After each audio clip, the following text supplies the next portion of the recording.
Ndakarohwa heartbreak paper number 2 the same person. Mukomana chimakadini, ndinokumbirawo kuti munge muchiposta nyaya yangu, asi pamuchange mava kuposta muzongovigawo chitupa changu. Mukomana vanhurume hatina zera navo. Ndakarohwa heartbreak paper 2 ndakatemba nemumwe wangu. Mukomana ndinokumbirawo kana muine n'anga yamunoziva ndibatsireiwo. Ndiri kuda kuroya munhu nekuti munhu akaziva kuti hausi muroyi anodheerera, anoita zvaanenge achinzwa kuda newe. Nyaya yangu yakamira yakadai. Inini ndiri mukadzi uye ndine makore 34 years ekuberekwa. Ndinogara muno muHarare, ndinogara kuZimri Park. Zita rangu zvanhasi munogona kungonditi Sharon. Ndainge ndakaroorwa nemurume wangu zvakanaka zvekutobvisirwa mari tikatochata muchato wakadadisa wekuchechi uya. Zvisinei takazotanga kugara tose nemurume wangu. Zita ndichamuti Thomas, asi handiro zita rake chairo. Ndangoitira kuti ndikwanise kutsanangura nyaya yangu. Mazuva atakatanga imba yedu, zvinhu zvose zvaifamba zvakanaka, zvainyatsokutapira nekuti taiwirirana. Rudo ndaipiwa zvokuti ndaiti ndikaona vanhu vasiri mumarriage ndaiona sekunge vakarasikirwa. Kana zviri zverudo, Thomas ainge aine rudo. Dambudziko rakazotanga mushure mekunge ndava nemwana. Thomas ainge ava kuita zvemabhururu, ainge asisina nguva neni. Ndakazoita tsvakeredzo dzekuti sei ainge ava kushayiwa nguva neni. Ndipo pandakabata nhau yekuti Thomas ainge ava negirlfriend. Ndakaita heartbreak mukoma. Mumba mangu hamuna kuzomboita peace. Ndainge ndava kungogara ndichinetsana nemurume, zvinova zvakabva zvazotisvitsa pakuti Thomas akazotiza pamba akaenda akatanga kunogara kugirlfriend rake raainge ava kutolojera kuchitungwiza achigara negirlfriend. Kurambana kwangu naThomas kwakaita kuti vavengi vangu vafare ndive chiseko chenyika, nekuti pandakadzokera kumba kwedu kunogara, shamwari dzainge dzava kundiseka. Ndainge ndisisina pandigere nekuda kwekusekewa nevavakidzani vedu. Ndakazoendeswa kuchikoro nasisi vangu vari kuUK. Ndikatangira pandainge ndakasiyira ndainge ndiri form 6. Ndakabva ndapfuurira mberi nechikoro. Ndakabva ndaenda kuuniversity ndikapedza course yangu. Ndakazowana basa pane imwe kambani muHarare ndikatanga kushanda. Upenyu hwangu hwainge hwachinja.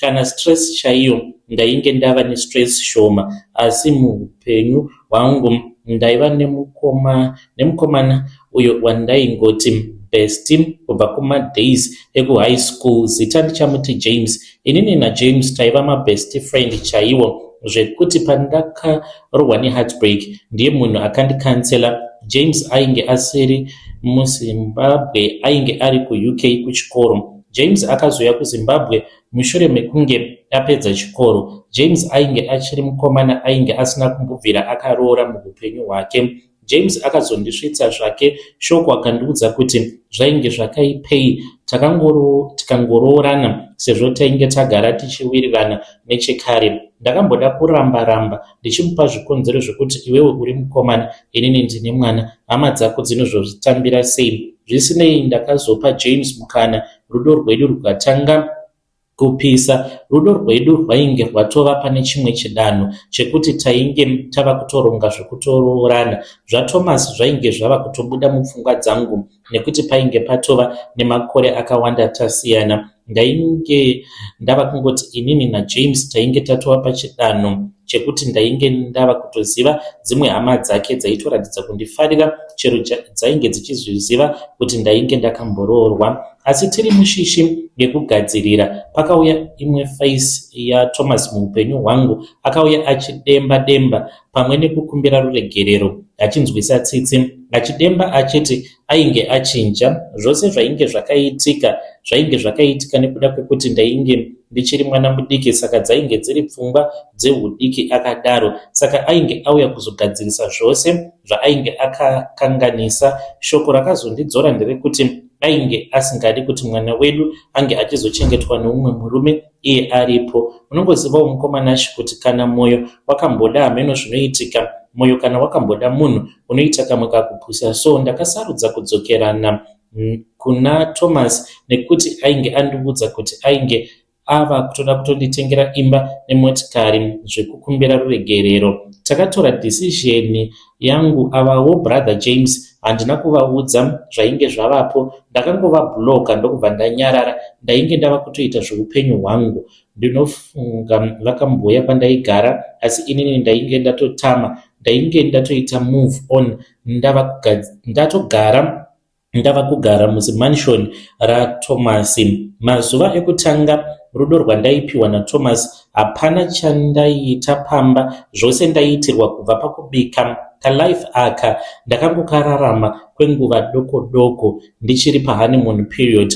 Mazuva aya ekare akabva adzoka, mwana chaiye aigara achibvunza kuti mama ndivo dhedhi here. Mwana ainge asisina mufaro. Thomas ainge adzokera zvekare kuita zvemujolo. Akatopfimba mumwe musikani wepaservice station, ndikazviona ndikamutsiura, zvikamboita sekunge nani. Nyaya yakazonyanya kundirwadza mukoma ndeyekuti last month musi wa22 April rainge riri birthday raThomas, saka ndakakumbira kubasa. Ndikadzoka masikati ndichida kuita surprise kune umwe wangu, ndofana kugadzirira birthday rake ndichiitira kuti paanobvawo kubasa anowana pati yatova ready. Saka ndakadzoka kuma 11 dzekuseni. Chakatanga kundinetsa, ndakati ndichisvika muyard ndikaona Hilux yake yakapaka muyard. Ndichivhura door ndakanzwa voice remunhu kadzi achiseka. Hana yangu yakarova sekunge ndainge ndatoziva zvainge zvichiitika. Ndakasvika vanhu vachitofara havo pasofa.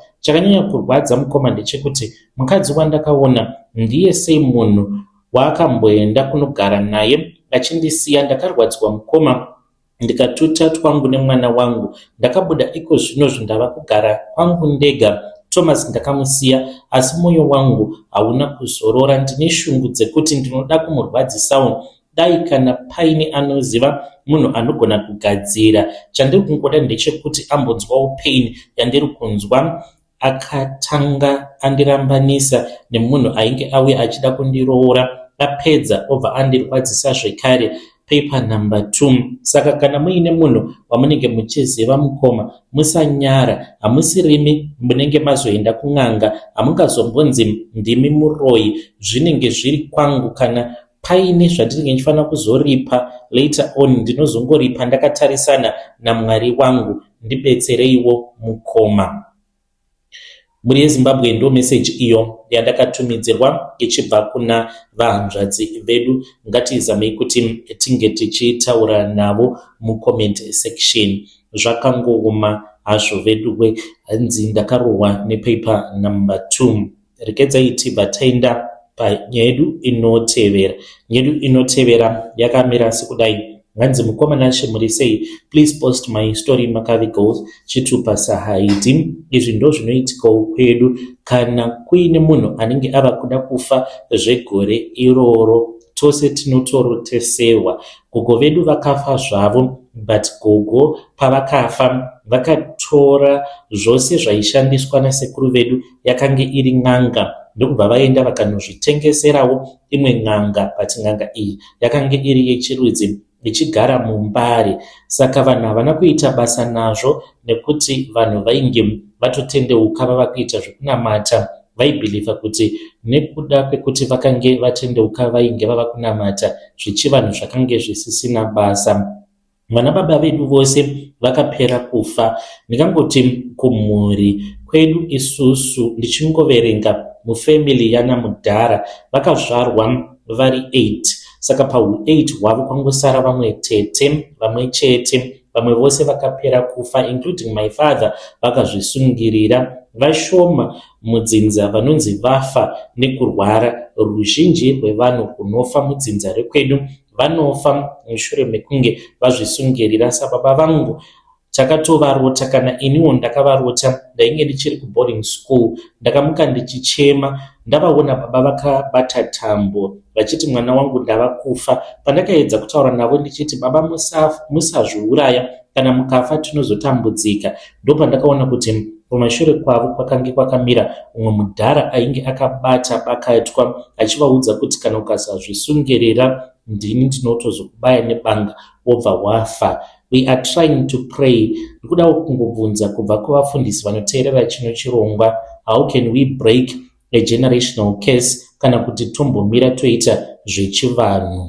Mhuri yeZimbabwe ndo message iyo yandakatumidzirwa ichibva kuna mukoma vedu avo. Hanzi tomboisa zvekunamata pasi here, timbodzokera kuchivanhu kuzorodza mweya wasekuru vedu vainge vari n'anga. Hanzi muzondibvunzirawo kubva kune vedare renyu kuti kana sekuru vake vainge vari n'anga, then gogo vakaita undubu vakatengesa zvinhu zvose zvaishandiswa nasekuru, munenge muchifanira kuti munge muchiita sei sevanhu vanenge vava kunamata? Hanzi tamboedza kunamata kutsanya but pasina chinenge chichimbochinja. Ngativabatsirei mucomment section. Regedzai tibva taenda panyedu inotevera. Nyedu inotevera yakamira sekudai so. Hanzi makadii zvenyu mukoma, ndinovimba kuti munofara pamwe nemhuri. Please post my story as Heidi, asi kana muchinge mazoposta, I want you to let me know. Ndiri mukadzi uye ndine makore 39 years ekuberekwa. Ndinogarawo kumaNicaland kwaHonde Valley, ndiko kwandakatenga stand yangu, asi kumusha ndakakurira kuGoromonzi. Nyaya yangu yakamira yakadai. Makange muri mugore ra2007. Mugore ra2007 ndainge ndarambwa nemurume wangu achienda kunogara naMarway, akabva akandisiya ndisina kana pekutangira.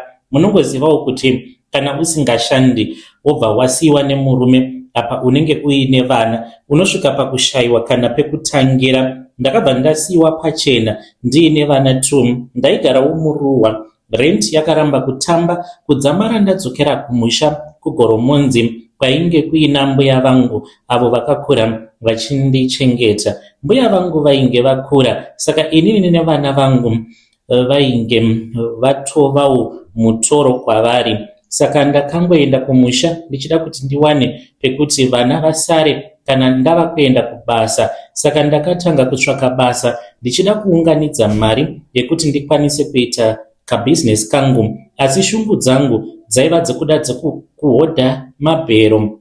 Ndaiva nambuya vangu avo vaiita zvekuhodha mabhero. By that time ainzi Mazitye. Vaipota vachienda kuMozambique netrain makore acho iwawo. Zvisinei ndakawana basa rechigadhi imomo muGoromonzi, saka ndichishanda manheru, masikati ndinenge ndichiita zvevana. Saka ndakaita 2 years 3 months ndichishanda, pakazouya maUS paya ndipo pandakazotanga kuchengeta mari. Pandakaona kuti mari yangu yainge yaita, ndipo pandakatanga business rekuhodhawo mabhero ehembe kubva nawo kuMozambique kusvika ndazopinda mumabhero ebhutsu kwainge kwava kuna na2016. Saka ndava mubusiness iri ndakazoita bhururu wangu zita ndichamuti Samantha, but handiro real name. Kuti ndizivane naSamantha tainge takwira bhazi tose tichienda kuMozambique. Iye aitoita zvemabhero muHarare kuna Copacabana. Samantha yakazoita shamwari yangu zvekuti akazondibatsira kuti ndiwane yanguwo table nekuti ndivhure mabhero. Asi chaindinetsa ndechekuti Samantha aipota achiti every week aikwira bhazi kuenda kuMozambique kunohodha. Zvinova zvinhu zvaindinetsa kuti why zvinhu zvake zvaikasira kupera, nekuti sometimes ndaitohodha zvinhu zvakanaka kudarika zvake, asi zvake zvainge zvisingamiri. Aingoti akavhura bhero vanhu vaiungana, pazuva aigona kutengesa 3 kana kuti 4 mabhero achipera, isusu vamwe tinenge tiine 1. Saka ndaingoti maybe rinogona kunge riri lucky. Saka mukutamba kwandainge ndichiita naSamantha akazoguma atova best wangu, ainge ava kuvimba neni nekuti tose taiva masingle mother. Saka taimbovhura hombe, asi pakati pedu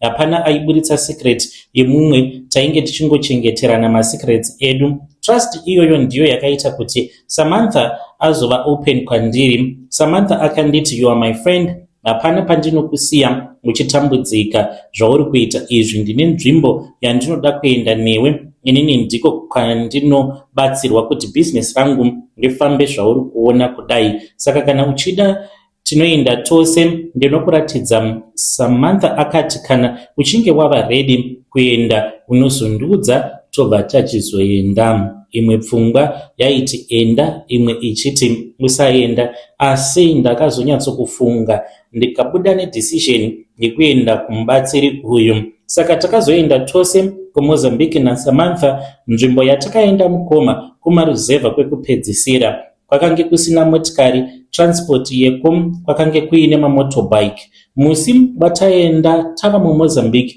takasimuka kubva Mutete mutown na6 am tikaburukira pabus stop na9 am. Kubva pabus stop tava kuenda kumba kwemubatsiri takazotorwa nekamudhudhudhu tikasvika kumba kwen'anga iyi na9 pm tichifamba neturhodhi twemusango. Musi watakasvika pakange patozara vanhu. Takarara tisina kuona mubatsiri nekuti painge paine line revanhu vainge vatoya kuzotobatsirwa. Ndakazoitawo mukana wekuonana nen'anga. Ndava mumba yematare, sekuru vakandibatsira vakandipa zvimashell zvehoshwa zviya, vakanditi zvinhu zvandakupa izvi ndiwo mushonga weLucky, zvinofanira kugara patebhuru yako yemudining. Unongozviita sekunge decoration mumba mako. Munhu wose achauya mumba mako, ingava hama kana kuti mutorwa, unokwanisa kutomutorera Lucky rako. Handina kupiwa kana mhiko pandakapiwa zvinhu izvi. Ndakadzoka ndichihodha ndokubva ndadzoka kuZimbabwe zvechokwadi. Mushonga wasekuru ndakaona kunge wainge wava kutoshanda. Kunyange pandakange ndichiri mubhazi ndakatotanga kutotengesera vanhu.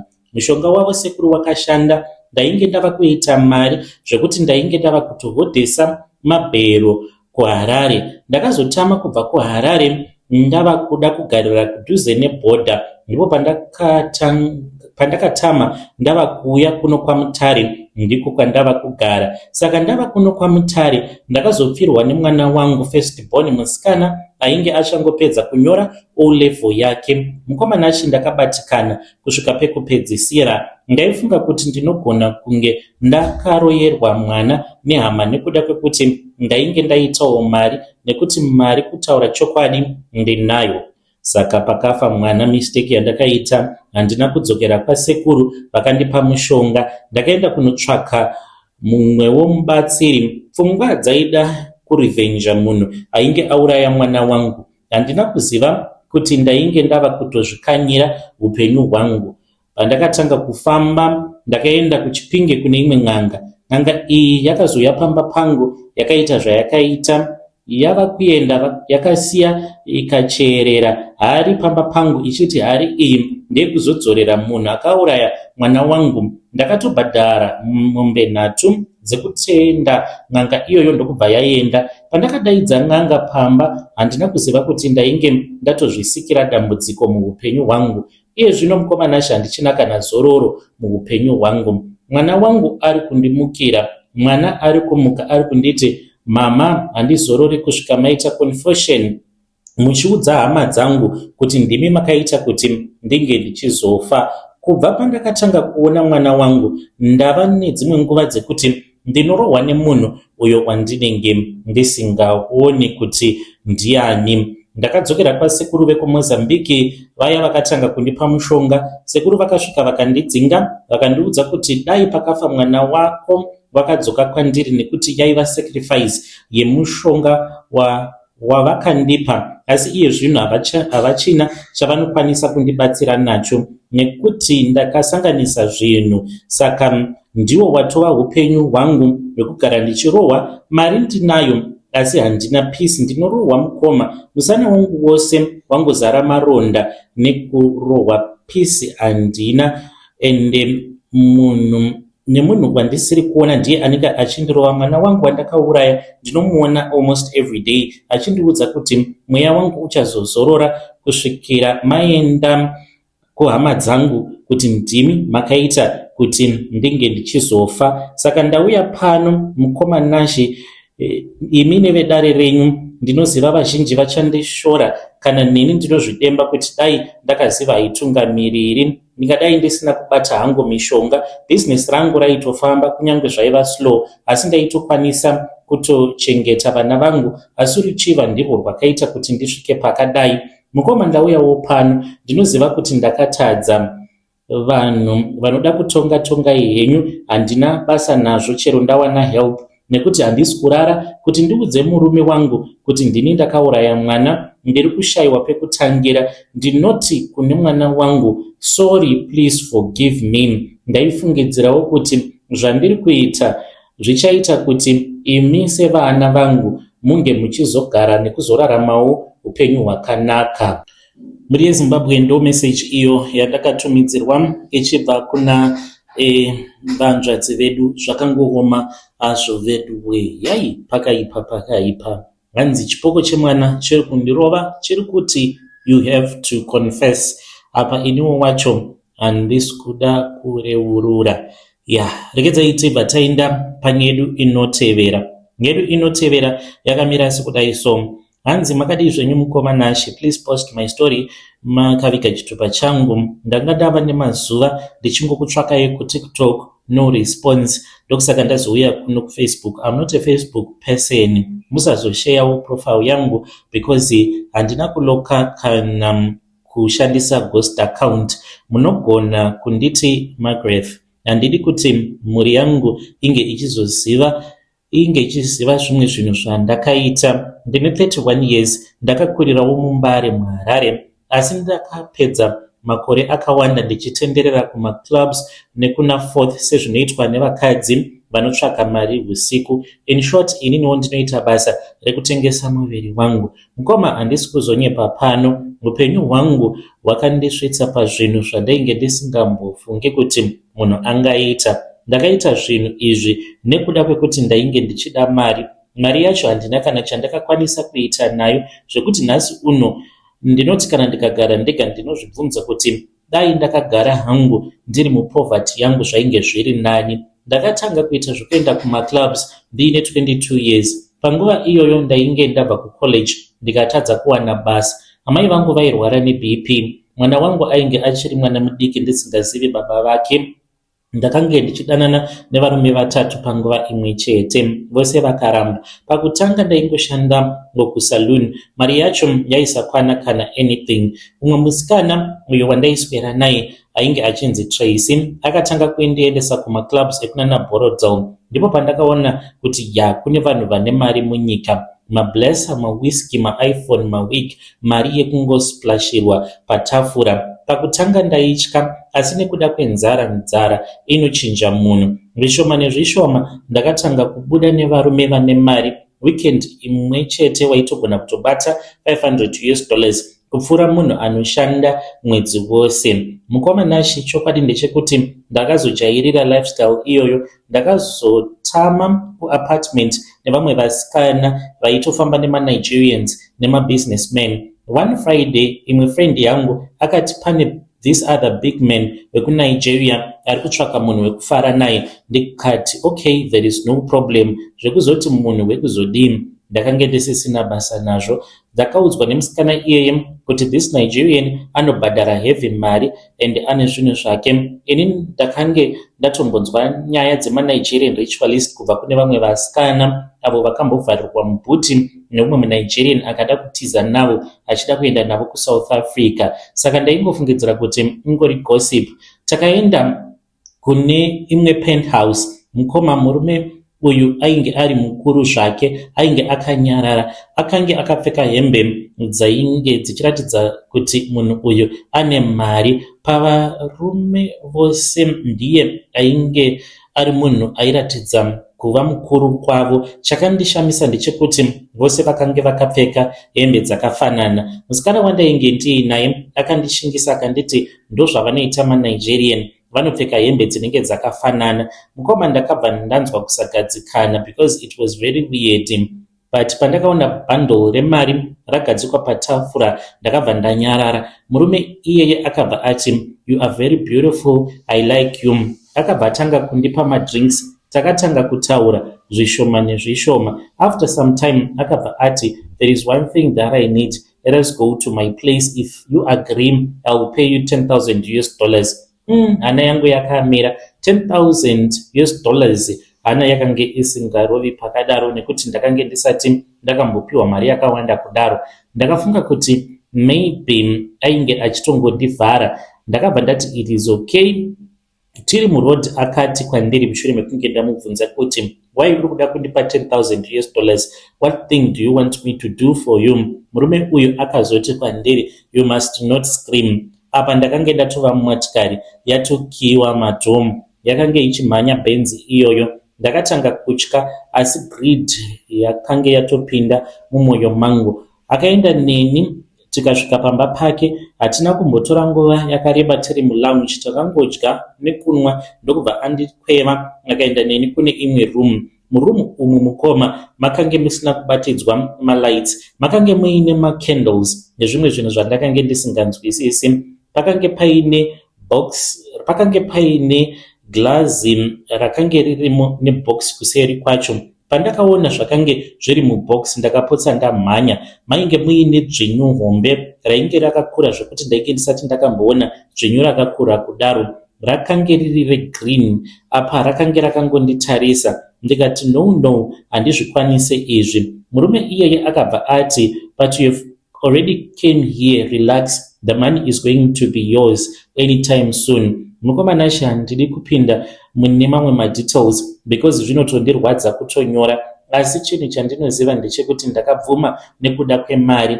Ndakange ndatodhakwa zvekare. Saka after zvaitika ndakanzwa semunhu ainge asisiri normal. Ndakageza for almost an hour ndichichema mushure mekunge ndarara nedzvinyu riya.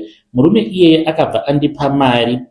Nechokwadi mari iya, it was in bundles. Akabva anditi verenga, ndikabva ndaisa mari pambhedha ndichiverenga 100 up to 1000 kusvika yava $10,000. Mukomanashi ndakaona sekunge life yangu yatoshanduka. Ndakakwanisawo kutenga, but ndakatenga on the fit yainge yagara itoriwo pamushikashika. Ndokubva ndati brother yangu ange achizova iye anotanga kufamba nemotikari iyoyo. Mukomanashi, motikari yakanoita accident, brother yangu achibva afira pasport. Chakanyanya kundirwadza ndechekuti the wife was pregnant zvinhu izvi zvichiitika, but kubva zvatakaviga brother yangu, kubva pazuva iroro zvinhu zvakabva zvashanduka kutoshaya zororo nekuda kwemademonic attacks. Ndakabva ndatanga kurwara. Pakutanga ndaingoti maybe stress, muviri wainge wava kungogara wakaneta. Ndainzwa kurwadziwa mudumbu sekunge mune chinhu chiri kufamba. Dzimwe nguva ndaingonzwa kunge pane chinhu chiri kufamba muchibereko mangu. Ndairota kana dzvinyu iro riya randakarara naro each and every night. Rimwe zuva ndakamuka ndokubva ndaona kuti ndainge ndakaparwa mukati mezvidya zvangu, yet ndainge ndarara ndiri ndega. Apa ndaitya kana kuudza munhu. Mwedzi wakati wava kuda kunopera, ndakarwara too bad. Ndakananaira ndikaenda kwadoctor, vakati ndine maabnormal cells. Ndakaramba ndichingoenda kusvika vanditi ndine cancer. Mukomanashi ndakaita kunge gold yangu yainge yapera. Ndakatanga kurangarira zvinhu zvose zvandakaita. Apa mari yacho sezvandakuudzai yakaperera muHonda Fit iyo yakazoita damaged beyond repair neaccident yakaitika kurasikirwa nebrother yangu. So ndakatombotsvaka murume uya, nhamba yaaishandisa, nhamba iyoyo inongoti unavailable. Ndakamboona Tracy ndikamuudza, akangonditi those Nigerians dai usina kumbogara wakaenda kwavari, yeti ndiye aindikurudzira. Kubva ipapo ndinoendawo kumachurches, kumaprofita, ende vanenge vachingondinamatira, but nditori necancer yemudumbu. Right now handisi kukwanisa kuudza amai vangu kuti ndine cancer, ndiri kungorwara ndichingofamba. Kutengesa muviri wangu handisi kumira, because ndiro rega basa iro rinokwanisa kutondisapota kuti ndige ndichinzi ndadya ndichiguta nekuchengetawo mwana wangu. Handizivi kuti ndichakwanisa kuita basa iri kusvika zvichizoita sei. Chinhu chinondirwadza ndechekuti vanhu vazhinji, maslay queen, vanokufungidzira kuti life iri soft. Havazivi zvimwe zvinhu zvinoitwa nevanhu vakaita sesu nekuda kwemari.